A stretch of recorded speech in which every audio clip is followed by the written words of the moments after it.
Assalamualaikum warahmatullahi wabarakatuh. Mari kita mulai kuliah analisis kota dan daerah pada hari ini dengan membaca basmalah.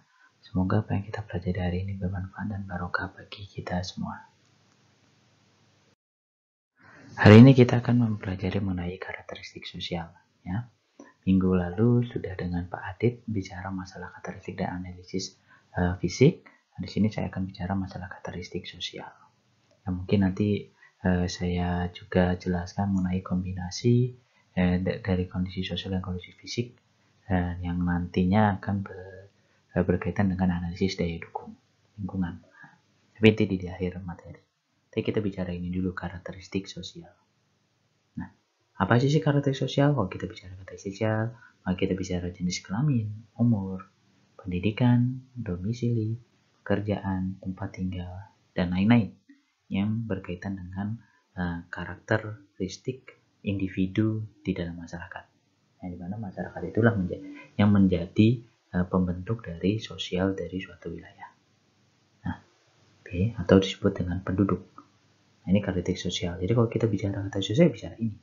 Jika kalian membicarakan apa karakteristik sosial wilayah kajian kalian, ya kalian akan seharusnya membicarakan masalah karakteristik penduduk yang ada di sana yang terkait dengan bukan minimal ya, salah satunya ini.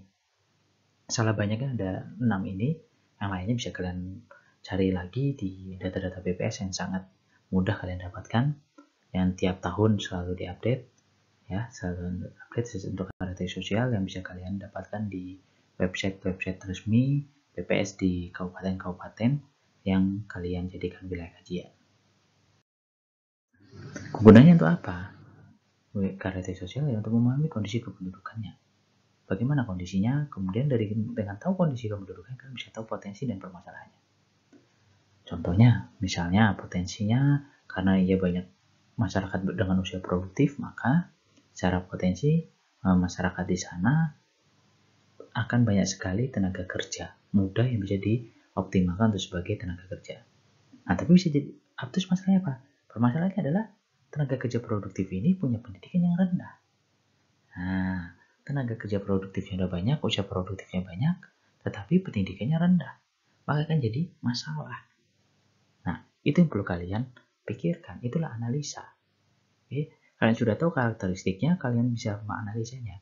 Di dalam karakteristik, misalnya pendidikan dikaitkan dengan umur, pendidikan dengan pekerjaan, dan lain-lain.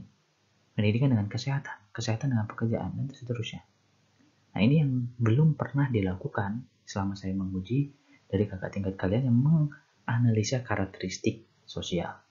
Oke, karakteristik sosial ini bisa penduduknya, bisa karakteristik sampelnya, yang diwawancara tidak. Jarang sekali, bahkan belum pernah saya membaca ada yang menganalisa karakteristik sosial. Mereka biasanya hanya menuliskan saja kesimpulan dari karakteristik sosial yang sudah dibuat, tapi tidak dibandingkan, tidak dianalisa keterkaitan antar karakteristik yang mereka dapatkan. Oke, atau apalagi dikaitkan dengan kondisi wilayah, tempat mereka mengkaji. Itu sangat jarang sekali. Padahal itulah esensi dari analisis. Nah, seharusnya kalian belajar dari sekarang. Nah, makanya di kuliah KD ini saya ajarkan kalian untuk membuat karakteristik sosial, karakteristik wilayah, secara fisik, sosial, ekonomi, dan seterusnya. Jadi, apa adanya dari suatu wilayah itu secara fisik seperti apa, secara sosial apa, ekonomi apa. Kemudian dari karakteristik itu kalian buat analisanya. Analisanya bebas, terserah kalian. Analisa itu apa? Minimal membandingkan antara dua karakteristik. Oke, kalau contohnya, kalau fisik itu lereng dengan curah hujan misalnya. Lereng dengan pertanian. Oke. Air, hidrologi dengan pertanian. Itu analisis. Hidrologi dengan lereng misalnya. Hidrologi dengan penggunaan lahan. Oke. Itulah analisis. Minimal membandingkan dua karakteristik.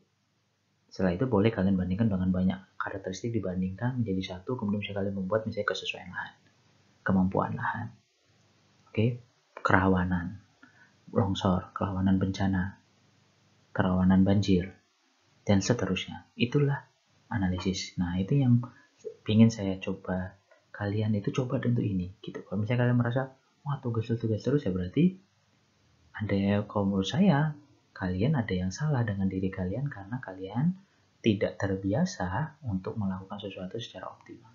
Ini kita ingat sekali lagi ini kerja kelompok. Kalau ada salah satu individu yang merasa ini sulit, ini berat, berarti ada yang salah dalam kelompok kalian. Nah, di sini saya mengajarkan kalian untuk bekerja sama dan fokus. Yang nantinya, kalau kalian sungguh-sungguh dalam mengerjakan kuliah akademi, ini akan menjadi hal yang sangat berguna bagi kalian untuk dalam penyusunan skripsi. Nah, tadi contohnya. Contohnya jenis kelamin mayoritas laki-laki, mayoritas perempuan. Umur, usia produktif, usia non produktif yang tadi saya bilang. Nah, dideskripsikan, dibandingkan. Kalau mayoritas laki-laki apa? Oh, berarti tenaga kerjanya bisa lebih banyak. Kalau mayoritas perempuan apa? Oh, berarti nanti kalau untuk industri yang akan dibangun, industri rumahan. Kalau laki-laki mungkin bisa tenaga kerja kasar. Kalau usia produktif, mau berarti berpotensi untuk pekerjaan yang produktif bisa nanti kalau udah non produktif semua, berarti wilayahnya ini ada masalah. Masalahnya apa? Ya sudah banyak yang tidak bisa bekerja. Itu bisa jadi kalau misalnya analisis loh, mengapa kok di sana non produktifnya banyak? Yang non produktif yang tua-tua banyak, yang muda-muda kemana? Ternyata yang muda-muda pindah semua ke kota, cari duit di kota, ganti KTP di kota, sehingga di wilayah kalian itu menjadi banyak yang non produktif. Nah, ini contohnya. Dibandingkan, dideskripsikan, kemudian dianalisis. Analisisnya apa? Yang tadi saya bilang, minimal adalah membandingkan dua karakteristik. Membandingkan antar karakteristik, minimal dua. Kemudian, menganalisa kondisi karakteristik sosial dengan variabel ilmu lain. Ilmu lainnya apa? Nah, kita bicara sosial geografi.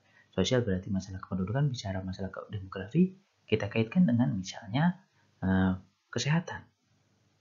Oke. Oh, bagaimana? Oh, ternyata dia posisi sosialnya pendidikannya rendah. Maka kesehatannya ternyata juga rendah.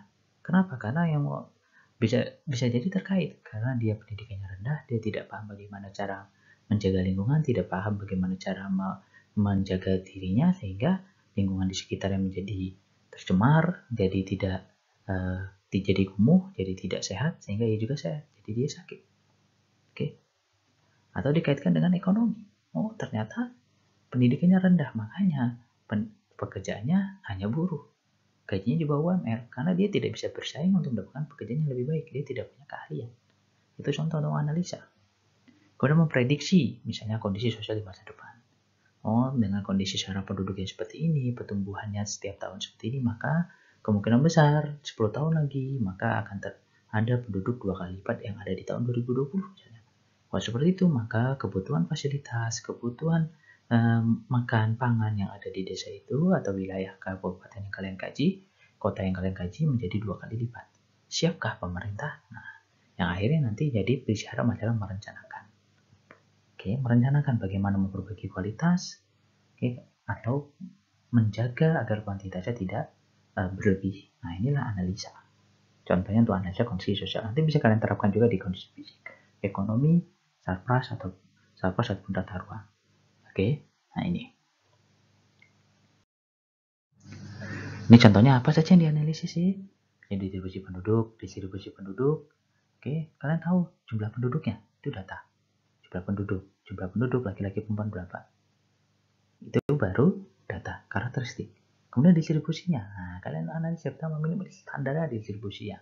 Mana yang penduduk yang paling tinggi di kecamatan mana, yang paling rendah di mana. Kemudian dibuat kepadatan penduduknya, mana yang paling padat, mana yang tidak. Kemudian laju pertumbuhan penduduk, komposisi penduduk, piramida penduduk, pendidikan, jenjang tamat sekolah, minggu masuk, minggu keluar, dan seterusnya. Itulah analisis. Cobalah untuk mencoba membuat ini.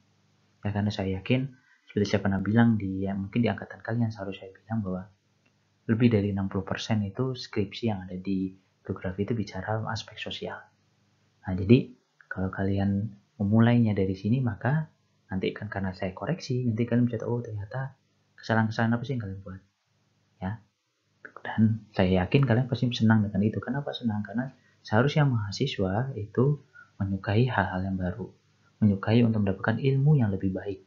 Oke, kalau sampai di antara kalian ada yang puas dengan ilmu yang kalian miliki sekarang, ada yang salah dengan diri kalian, ada yang salah dengan pola pikir kalian. Oke, Di luar sana kalian akan ketemu dengan orang-orang yang lebih cerdas, orang-orang yang lebih ber-high class, oke?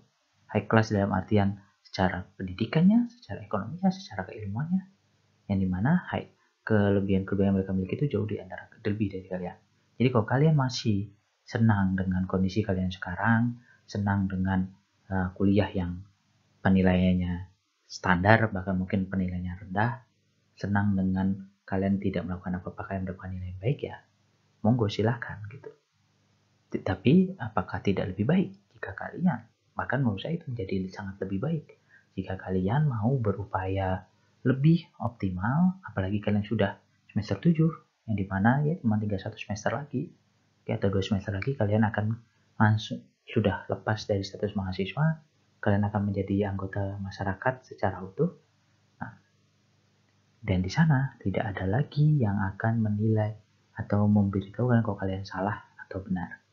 Kalau kalian salah, ya kalian akan terlempar dari persaingan. Kalau kalian benar, kalian akan terus bersaing. Jadi silahkan selama kuliah ini, dan untuk bicara keilmuan dan kalian carilah, kalian cobalah semua hal. Ketika kalian salah, masih ada dosen yang akan menilai, yang akan memberitahu kalau kalian itu salah. Tapi kalau kalian sudah masuk dunia kerja, dunianya sudah persaingan, kalian tidak bisa apa-apa, malah teman seangkatan kalian, teman kalian itu akan lebih senang. Senangnya kenapa? Karena berkurang satu saingan dan untuk mendapatkan pekerjaan. Oke. Ini untuk analisa lain, misalnya apa? Kesejahteraan masyarakat didapat dari mana? Dari ekonomi, dari pendidikan, dari pendapatan, dari pekerjaan dan lain-lain. Kemudian dikaitkan menjadi kesejahteraan. Kemudian pengangguran, keberlanjutan misalnya. Keberlanjutan apa? Keberlanjutan usaha, keberlanjutan apapun. Ini bisa kita bicara ekonomi, misalnya keberlanjutan masyarakat, adat istiadat misalnya. Kemudian evaluasi kebijakan, persepsi penduduk, ataupun daya dukung lingkungan. Nah, ini analisa-analisa lain yang bisa kalian gunakan lanjutannya untuk menganalisa. Nanti contohnya sudah ada di modul sementara, nanti itu akan saya terus update, ya. Dan masih proses dalam penyelesaian untuk membuat modulnya menjadi lebih baik. Nanti akan saya tampilkan juga contoh-contoh hasil analisanya di dalam modul itu. Jadi silakan nanti bisa kalian bandingkan, ataupun kalau misalnya tugas pertama kemarin sudah dibuat, dikumpulkan, maka sekalian kalian lihat yang di modul itu apa yang mungkin bisa kalian perbaiki, bisa dari modul, contohnya dari modul, ataupun nanti dari hasil koreksian saya. Saya akan menjelaskan mengenai daya dukung lingkungan. Ya, terkait dengan ini adalah salah satu bentuk analisis. Analisis apa? Analisis antara karakteristik kondisi fisik dengan kondisi sosial ataupun ekonomi, tapi khususnya ini untuk sosial dengan kependudukan dengan lingkungan fisik. Dan saya tampilkan ini juga karena tahun-tahun sebelumnya saya juga sudah menjelaskan ini. Nah, siapa tahu di antara kalian ada yang memiliki tema tentang daya dukung lingkungan. Daya dukung itu sendiri menurut Odum tahun 71 bicara bahwa jumlah populasi organisme yang kehidupannya dapat didukung oleh suatu ekosistem. Daya dukung lingkungan dimana sebagai kapasitas maksimum lingkungan yang dapat memikul beban yang ada. Nah, kalau menurut Undang-Undang 32 tahun 2009 adalah kemampuan yang diri untuk mendukung kehidupan manusia dan makhluk hidup lain dan keseimbangan antar keduanya. Jadi, alam, fisik, ini kondisi fisik dari suatu wilayah, dari suatu lingkungan, itu memiliki kapasitas untuk mendukung makhluk hidup yang ada di atasnya, baik itu manusia atau hidup lain. Di mana kapasitas itu berarti kalau memiliki kapasitas, maka akan ada titik optimal, titik maksimum dari kemampuan alam itu dalam mendukung kehidupan manusia. Mendukungnya bagaimana? Ya berarti bicara masalah menyediakan tempat tinggal, menyediakan makanan, menyediakan kebutuhan-kebutuhan lain yang dibutuhkan oleh manusia. Ya kita bicara manusia di sini. Nah, ataupun makhluk hidup lain. Nah, jadi daya dukung itu bicara itu. Jadi bagaimana kemampuan alam itu dalam mendukung manusia, dalam mendukung kebutuhan manusia. Itulah daya dukung lingkungan. Nah, sedangkan daya tampung. Nah, jadi alam itu memiliki dua fungsi. Ia memberikan dan ia juga menerima. Alam itu memberikan semua yang ada ia miliki untuk kehidupan manusia. Jadi kita bisa memanfaatkan apapun yang ada di alam ini untuk kita. Ya, yang paling simpelnya kita diberikan oksigen oleh alam untuk kita bernafas. Karena kita butuh itu, maka alam memberikan. Ya, tetapi alam juga menerima, menampung semua yang kita buang ke alam, terutama kotoran kita. Ya, jadi alam itu seperti toilet, seperti kloset yang menerima semua limbah yang kita hasilkan. Ya, semua yang kita hasilkan. Nah, daya tampung ini, alam itu juga punya daya tampungnya, itu punya kapasitas. Ketika daya tampung dilampaui, maka akan terjadi yang namanya pencemaran. Jadi ketika daya tampung terlampaui, maka terjadi pencemaran. Karena alam sudah tidak bisa menampung lagi, sudah tidak mampu mengolah lagi limbah yang kita hasilkan, sehingga terjadi pencemaran. Nah, ketika sudah terjadi pencemaran, maka akan terpengaruh kepada apa? Daya dukung lingkungan. Ketika daya dukung lingkungan akan menjadi menurun. Contohnya kalau kita membuang limbah ke sungai. Ketika kita membuang limbah ke sungai dan sungai tidak mampu lagi menampungnya, maka terjadi pencemaran di sungai. Ketika pencemaran di sungai terjadi, maka akan timbul bau. Maka akan timbul kerusakan-kerusakan lain, pencemaran air tanah dan lain-lain. Sehingga ketika itu terjadi, maka daya dukung alam untuk menjadikan air bersih untuk kita manusia pun akan kurang. Nah, inilah akibatnya kalau kita tidak mau memperhatikan kondisi lingkungan. Ya, jadi alam itu menampung dan juga bisa mengolah. Contohnya apa? Self-purification. Nah, ini mungkin ketika kalian mendengar ini mungkin sudah diberitahu oleh Bu Ana. Tetapi untuk penelitian sangat sedikit sekali di UMS. Ya, tapi kalau di UGM sudah, karena saya dari sana, self-purification itu sudah sangat banyak sekali di UGM kalau kalian ingin melihat itu. Apa itu self-purification? Self-purification adalah kemampuan alam untuk mengolah limbah yang dihasilkan oleh manusia ataupun makhluk hidup lain, sehingga limbah itu dapat menjadi murni atau dapat menjadi sesuatu yang dapat dipergunakan kembali oleh kita. Nah, kalau self-purification sungai itu punya kemampuan untuk memurnikan diri dari pencemaran limbah yang kita hasilkan dan kita buang ke sungai. Tetapi ingat sekali lagi, dia punya daya tampung. Ketika daya tampungnya terlampaui, self-purification tetap terjadi, tetapi tidak optimal. Dengan jumlah sedikit. Kenapa? Dia tidak bisa mengolah semua limbah yang ada di dalam sungai. Sehingga yang terjadi ketika sudah daya tampungnya terlampaui, terjadi yang saya bilang tadi, pencemaran. Jadi alam itu bisa. Coba kalian pikirkan ketika kalian buang kotoran. Kalau alam tidak mengolah itu, tidak mengurai itu menjadi sesuatu yang bukan kotoran lagi, maka seberapa banyak kotoran yang ada di bumi ini? Seberapa banyak kita buang sampai kayak kotoran BAB atau BAK itu, buang air kecil itu yang berapa banyak di alam ini. Ya, kita sudah, kalau dari kalender Masehi udah 2000 tahun. Dari dulu sampai sekarang semua manusia membuang itu. Bukan hanya manusia, hewan juga membuang kotoran. Kalau tidak, bumi ini tidak mampu mengolahnya, tidak mau mengubahnya menjadi sesuatu yang berguna lagi untuk kita, atau berguna bagi makhluk hidup lain, kemudian nanti akhirnya kembali ke kita, maka sudah pasti bumi ini tidak akan bertahan lama.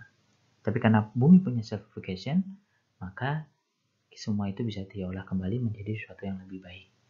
Nah, masalahnya, bumi dan lingkungan itu punya daya tampung, punya batas. Nah, dan ini memang menjadi perdebatan dari para ahli, bahwa ada yang bilang bumi sudah sampai batasnya, ada yang bilang belum, ada yang bilang sudah terlampaui. Terlepas dari itu semua, kita semua sekarang merasakan bahwa terjadi perubahan yang berbeda dibandingkan dengan mungkin kalau kalian ketika masih kecil, kalian main di luar panas-panasan, kalian tidak merasakan panas yang sangat menyengat. Tapi sekarang kalian bisa merasakan bahwa panasnya sudah menyengat, sudah panas sekali. Itu salah satu contoh bahwa kondisi lingkungan sudah mulai mengalami perubahan. Nah, ini untuk grafiknya. Grafiknya apa? Populasi itu selalu naik. Tapi daya dukung, daya tampung itu tetap, karena buminya tetap. Nah, ketika daya tampungnya itu tetap masyarakatnya selalu naik, maka akan terjadi yang namanya degradasi. Makanya yang tadi saya bilang, maka terjadi pencemaran. Ya, walaupun di sini ada grafik warna merah, yaitu enhance carrying capacity. Ditingkatkan dengan cara apa? Dengan teknologi. Tapi itu tidak serta-merta seluruh wilayah bisa melakukan itu. Karena terbatas pada teknologi. Karena teknologi itu mahal, tidak mudah membuatnya. Ya, sebagai contoh, kalau yang mudahnya saja sekarang dengan kondisi alam yang semakin panas, kita meningkatkan daya dukungnya dengan, kalau misalnya kita di dalam ruangan, dengan adanya kipas angin atau AC. Ya, sehingga kita mendapat lebih nyaman di dalam ruangan. Oke, tetapi di sisi lain, katanya, bukan katanya lagi, banyak penelitian yang bilang bahwa penggunaan AC itu dapat merusak ozon. Ketika merusak ozon, maka lingkungan menjadi panas. Jadi sebuah rantai yang tidak terputus. Ketika kita mengenhance, maka carrying capacity juga turun. Jadi mau nggak mau kita harus mengenhance terus, meningkatkan terus. Oke, nah ini yang terjadi di kita sekarang, ya, terkait dengan kondisi penduduk, kondisi sosial, penduduk selalu naik. Oke, 7,8 miliar, hampir 8 miliar. Di Indonesia 263 juta. Ya. Itu baru manusianya, baru penduduknya, belum perkembangan teknologi, pembangunan yang kita lakukan itu semakin mempercepat penurunan kualitas degradasi lingkungan. Degradasi lingkungan berakibat pada kemampuan alam dalam mendukung kehidupan kita dan juga menampung semua limbah yang kita berikan akan semakin berkurang. Nah, ini kan menjadi PR bagi kita. Ini kalau saya buat, bukan saya buat, yang menurut Kana saya tampilkan. Jadi alam, kalau kita lihat yang di bawah itu, dan bawah ini, daya dukung lingkungan, carrying capacity, itu bicara kapasitas alam dalam menyediakan sumber daya alam dan juga menampung limbah. Oke. Jadi kalau sumber daya alam nanti masuk ke alam, kemudian masuk ke kegiatan pembangunan, hasilnya untuk kualitas hidup manusia. Tetapi dalam proses pembangunan itu akan menghasilkan sebuah limbah. Limbah itu nanti akan masuk ke lingkungan, kemudian oleh lingkungan diolah, diubah menjadi nanti bisa menjadi kapasitas lagi untuk penyediaan sumber daya alam dan terus menerus. Nah, ini kalau bentuknya stabil akan seimbang seperti ini. Tapi jika limbahnya berlebihan, maka akan berakibat pada penyediaan sumber daya alam yang semakin menipis. Nah, sudah menipis, siapa yang rugi? Kita, lagi-lagi manusia. Ya, makanya kita itu sebagai khalifah di muka bumi punya peran untuk ini. Kita tidak hanya memanfaatkan saja, tapi juga bagaimana menjaga. Karena apapun yang kita lakukan di lingkungan, di bumi ini, apapun, baik itu yang positif apapun yang negatif terhadap bumi ini, nantinya akan kembali ke kita, langsung ataupun tidak langsung. Oke, jadi jangan menyalahkan orang lain, jangan menyalahkan negara lain yang katanya tidak, misalnya kita marah sama Amerika karena Amerika tidak mau menurunkan residu emisi CO2-nya. Nah, kita tidak usah menyalahkan Amerika. Repot-repot dengan Amerika. Lihat ke diri kita masing-masing. Apakah kita sudah yang namanya menjaga alam, menjaga lingkungan. Oke? Karena lingkungan itu tidak hanya bicara fisik lingkungan, tetapi juga bicara manusianya yang ada di dalam sana. Jadi terkait satu sama lain tidak bisa terpisahkan. Ya, termasuk makhluk hidup yang lain. Jadi lingkungan itu ABC, abiotik, biotik, dan culture. Abiotiknya itu lingkungannya secara alami fisik, biotik itu makhluk hidup selain manusia, sedang culture itu adalah manusia. Oke, jadi apapun, tidak usah menyalahkan negara lain atau apapun, lihat diri kita sendiri masing-masing apakah kita sudah menjaga lingkungan. Simpelnya adalah, contohnya, wudhu tidak membuka keran berlebihan. Nah, contoh simpelnya, pergi ke tempat yang dekat, relatif dekat, misalnya warung di depan gang dari depan kosan kalian, tidak usah pakai motor. Beli rokok jalan kaki misalnya, tidak perlu naik motor. Itu jarak yang pendek. Kalau misalnya jaraknya jauh misalnya, ya wajar pakai motor. Tapi kalau misalnya bisa ditempuh dengan jalan kaki, kenapa tidak pakai jalan kaki? Nah, seperti itu. Ya, ini yang menjadi PR. Misalnya kalau dari geografi mau ke Siti Walida naik motor. Oke, padahal nanti balik lagi ke geografi, ya itu kan hanya tidak bicara efisiensi efektivitas, mungkin efektif karena kalian lebih cepat. Tapi kalau bicara lingkungan, apakah itu baik? Nah, atau contoh lainnya simpelnya saja, buang sampah jangan sembarangan, buang sampah di tempatnya. Nah, itu contoh-contoh lain yang perlu kalian pahami dan kalian pikirkan. Jadi konsep dari daya dukung lingkungan adalah membandingkan antara ketersediaan dengan kebutuhan. Ketersediaan itu apa? Alam. Apa yang ada di alam? Bagaimana alam menyediakan? Sedangkan kebutuhan adalah manusia. Oke, hasrat yang dimiliki manusia atau kebutuhan yang diinginkan oleh manusia. Ketika dibandingkan antara ketersediaan dan kebutuhan, jika ketersediaan lebih banyak daripada kebutuhan, maka masih surplus, masih banyak plus-plusnya. Oke, jadi masih bisa menyediakan kebutuhan ataupun menampung limbah dari lebih banyak penduduk. Tapi jika sudah sama dengan satu, jadi angka ketersediaan dan angka kebutuhan sudah seimbang, sama, maka sudah optimal. Jadi itulah batasnya. Kalau berkurang, kalau penduduk kebutuhannya berkurang, maka nanti akan jadi surplus. Tapi kalau kebutuhannya meningkat, maka akan jadi defisit. Nah, kalau defisit nanti akan timbul masalah-masalah. Misalnya gagal panen, misalnya kelaparan, kekurangan bahan makanan di beberapa wilayah. Nah, itu akibat apa? Akibat kebutuhan terlalu tinggi, meningkat dengan pesat, tetapi ketersediaannya semakin rendah karena bumi relatif stabil.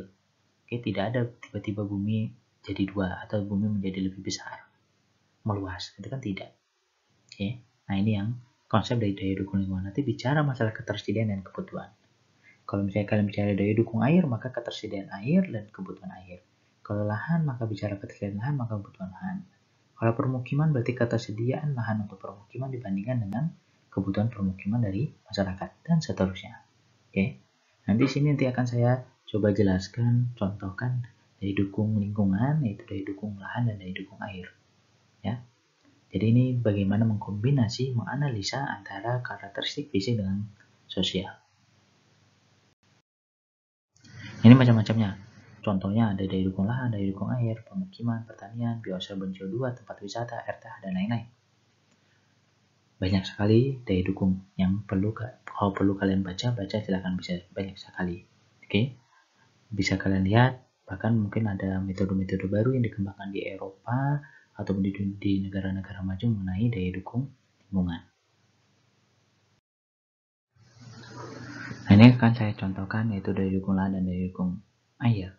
Untuk daya dukung lahan, ini saya ambil simpelnya menurut Permen LH nomor 17 tahun 2009. Nah, jadi ini enaknya adalah ini sudah berlaku secara nasional, jadi layak untuk dipergunakan dimanapun. Sudah diuji keakurasinya karena sudah termasuk dalam peraturan Menteri Lingkungan Hidup. Nah, cuman masalahnya adalah kalian harus melihat tema daya dukung ini sudah sangat lama, tahunnya tahun 2009. Tetapi di WMS mungkin masih sangat sedikit sekali orang yang bicara daya dukung, ya, karena ya kebiasaan yang ada di sini kalian hanya membicara masalah, mungkin kalau yang fisik bicara penggunaan lahan, itu yang paling sering terjadi. RTH itu yang paling banyak sekali. Oke, atau kalau dari sosialnya industri, industri lagi, atau apa, misalnya PKL. Nah, seperti itu. Jadi tidak variatif.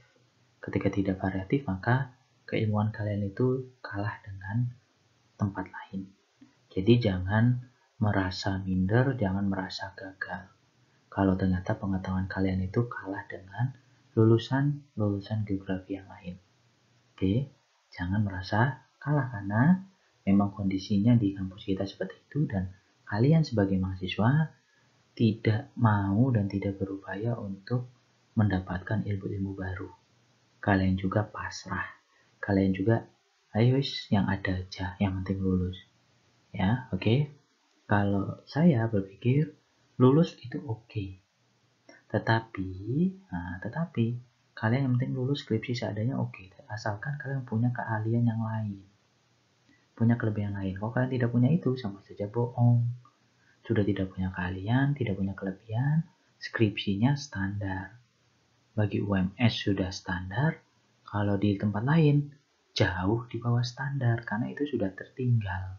Jadi banyak sekali tema-tema yang sudah tertinggal di UMS. Kalian kalau tidak percaya silahkan saja kalian searching apa tema yang ada di UMS, kalian bawa ke UGM saja, tema apa, bandingkan.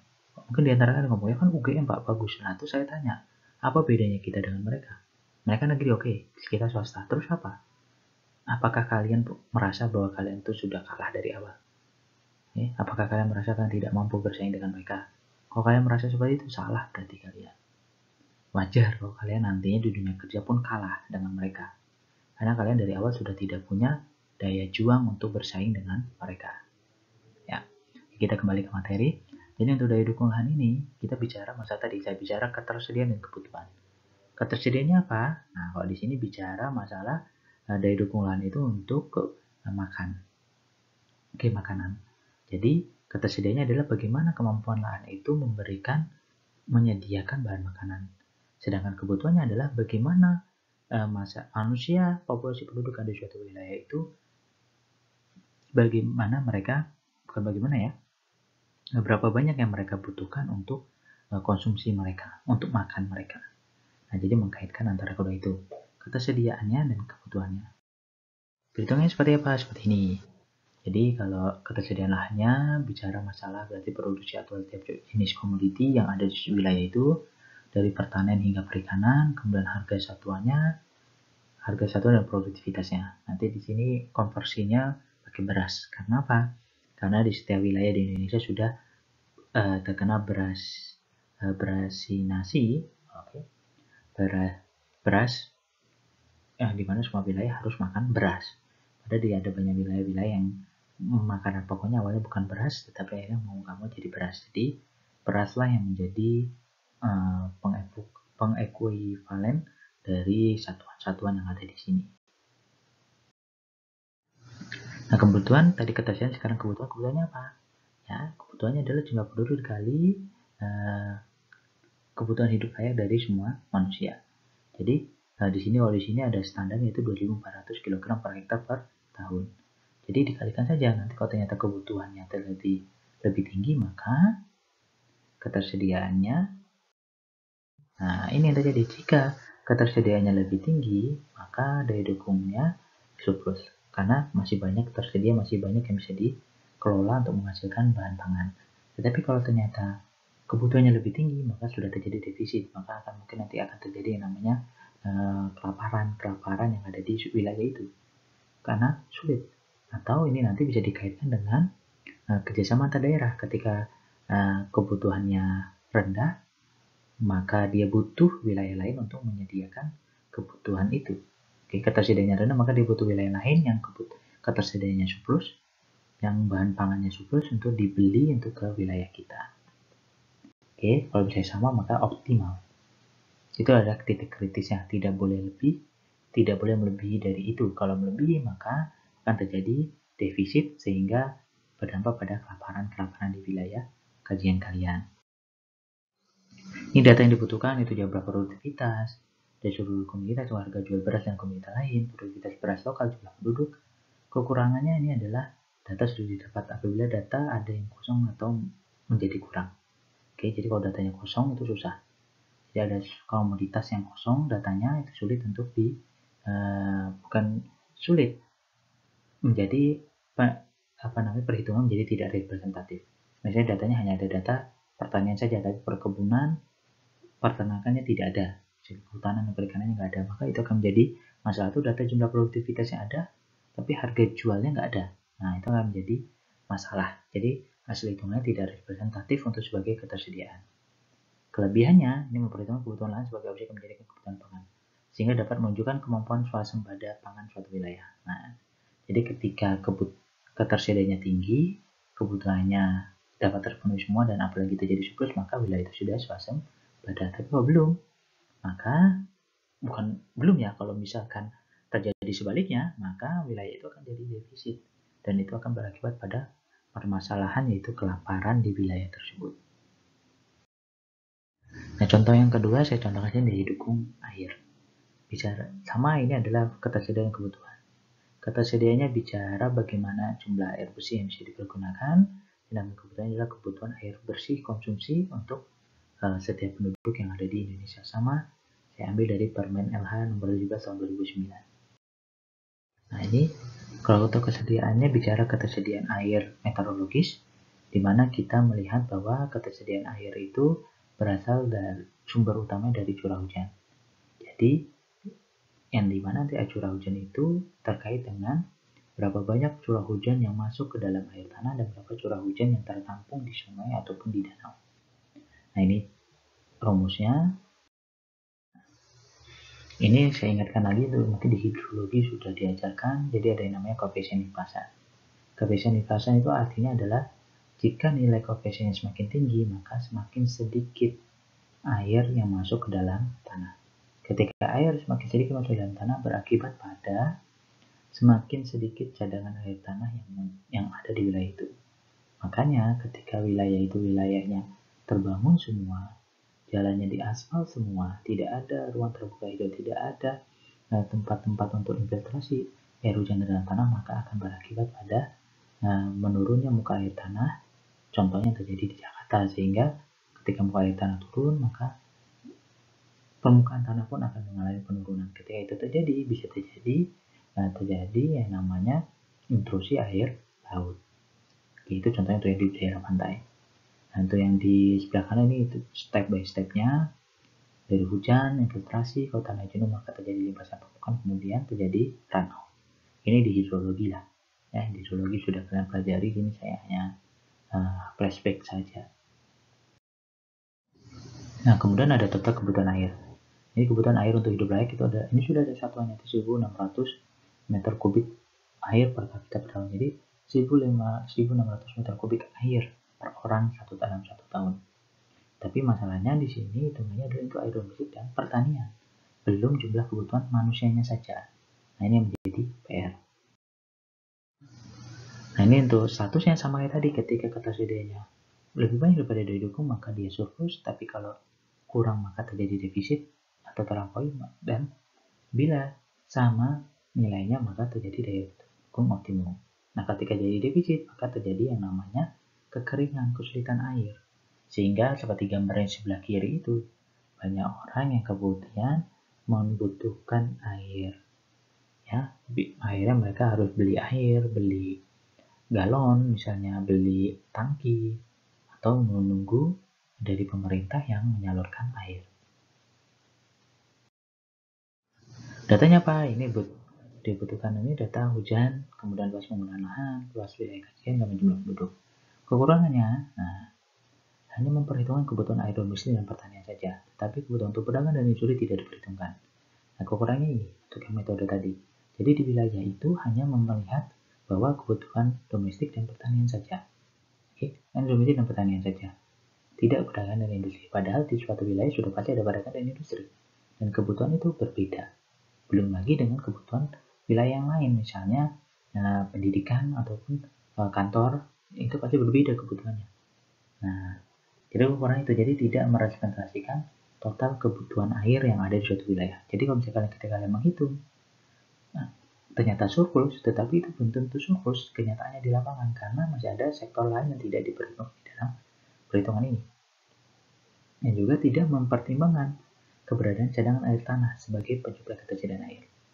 Jadi hanya bicara jumlah hujan yang turun dan jumlah air yang terserap, tetapi tidak melihat berapa banyak air yang sudah ada di dalam tanah. Nah itu kekurangannya. Untuk kelebihannya datanya relatif mudah dan didapat dengan perhitungan cepat. Nah jadi dalam menggunakan sebuah rumus, menggunakan data sekunder dan hanya perhitungan-perhitungan saja itu benar, itu enak, tetapi kalian harus memahami apa kekurangan dari setiap rumus yang kalian gunakan. Nah itulah yang kemudian bisa menjadi faktor tambahan untuk menganalisa hasil yang kalian buat.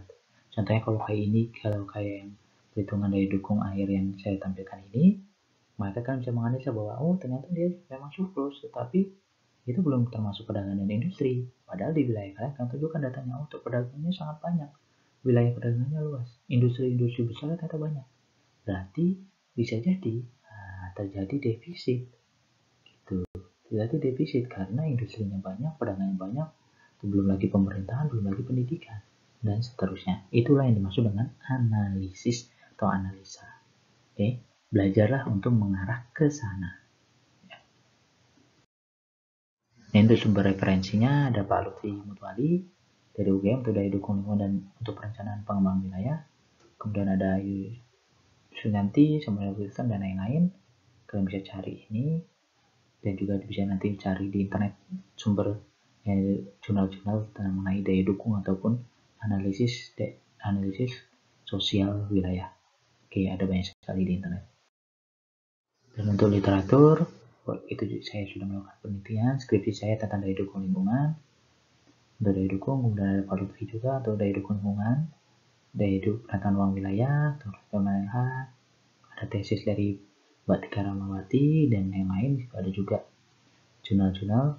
Ini hanya sebagian, tapi di internet akan sangat banyak sekali penelitian-penelitian terkait dengan daya dukung lingkungan. Jadi silakan kalian baca, kalian ambil, kemudian kalian gunakan, adopsi untuk dalam penelitian skripsi kalian. Oke, demikian saja pertemuan kita hari ini. Kurang lebihnya saya mohon maaf. Apabila ada pertanyaan, monggo silakan ditanyakan. Nanti akan saya buat ruang diskusi untuk dosen dan mahasiswa. Jika tidak ada pertanyaan, boleh. Kalau tidak ada pertanyaan di situ, tidak mau menanyakan di situ, boleh ketemu langsung di ruangan. Saya ada di hari Senin dan Rabu. Silakan boleh bertanya apapun terkait tugas ataupun mungkin yang sudah mengambil skripsi, monggo silakan. Boleh juga via WA. Silakan, saya senyaman kalian untuk bertanya dengan dosen. Kurang lebihnya saya mohon maaf. Saya akhiri. Assalamualaikum warahmatullahi wabarakatuh.